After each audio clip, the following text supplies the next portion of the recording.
अच्छा, एक और हम देख रहे थे कि जो आप लोगों की हिकमत अमली थी, जो मैं शुरू पहले साल 2024 की बात करें कि हर कुछ अरसे के बाद आप तहरीक चलाने की बात करते थे, निकलते थे, मैदान में आते थे ना। नवंबर के बाद से जो है कोई ऐसा मूवमेंट नहीं है। तहरीक चलाने की बात तो कई मरतबा हुई, अमलन उसमें कुछ नहीं हो सका। तो ये हिकमत अमली की तब्दीली है, थकावट आ गई है, क्या क्या किस तरह नहीं जी, नहीं। देखें पहली बात तो ये है कि जिन हालात से पाकिस्तान तहरीक इंसाफ गुजर रही थी और गुजर रही है, वो ये था कि जिस तरह के वाक़यात हुए 26 नवंबर को, ज़ाहिर है कि पार्टी को उस ट्रेजिडी से रिकवर करने में टाइम लगा।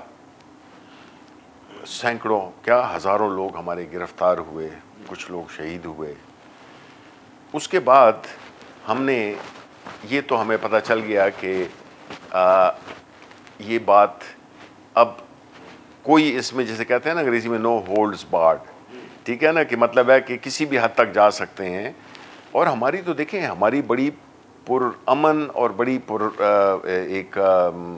एक सियासी एक्टिविटी, वो भी हमारे रैली तक नहीं करने दी जा रही। हमें जिधर भी होता है, आप देखें स्पेशली पंजाब में, आप जरा दो लोग इकट्ठे होते हैं, उनको वो पकड़ के और उन पे वो केस बना दिए जाते हैं।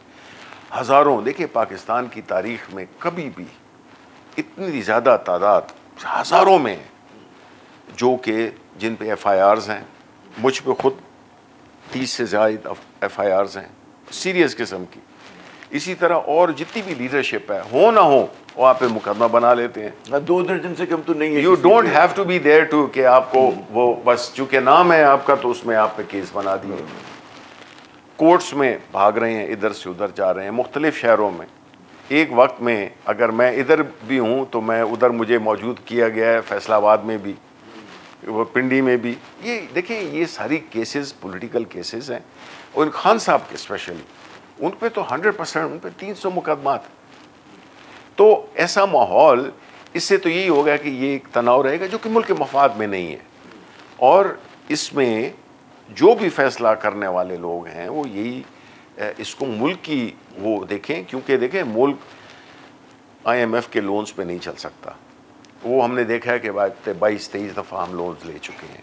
और जिस तरह की शराइत आयत करते हैं, जिस तरह की शराइत आयत करते हैं, मुल्क में कारोबार हो नहीं रहा, मुल्क में बिजनेस हो नहीं रही है। और क्यों नहीं हो रही, उसकी वजह ये है कि देखें जी, बड़े इंटरनेशनल क्या कि दुनिया के हर में ये किस्म की यूनिवर्सल लॉज हैं। जिस मुल्क में अमन नहीं होगा, अब देखें हमारे खैबर पख्तूनख्वा, हमारे बलूचिस्तान, इस वक्त, ये तो जंग से पहले की जो हालात थे, उसमें वहाँ पे क्या हालात हैं, एक बड़ी सीरियस किस्म के।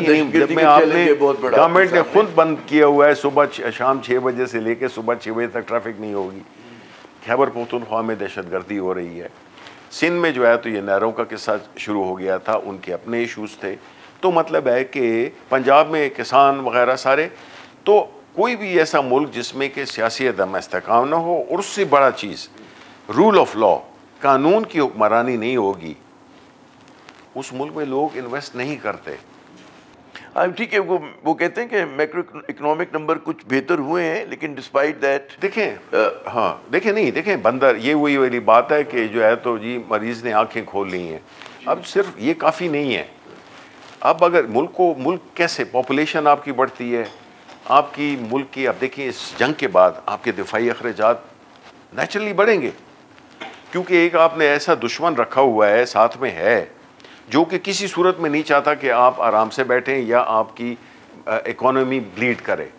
हमारी जो एक्सपोर्ट्स हैं, हमारी जो ओवरऑल माक्रो इकनॉमिक जो वो हैं फिगर्स हैं, वो इतने अच्छे नहीं हैं। वो कैसे होंगे, आपकी लार्ज स्केल मैन्युफैक्चरिंग हो गई, ये मैं कारोबार नहीं बनेगा। दूसरे हिस्से में आता हूँ, उसके ऊपर पहले पॉलिटिकल गुफ्तगू कर लें।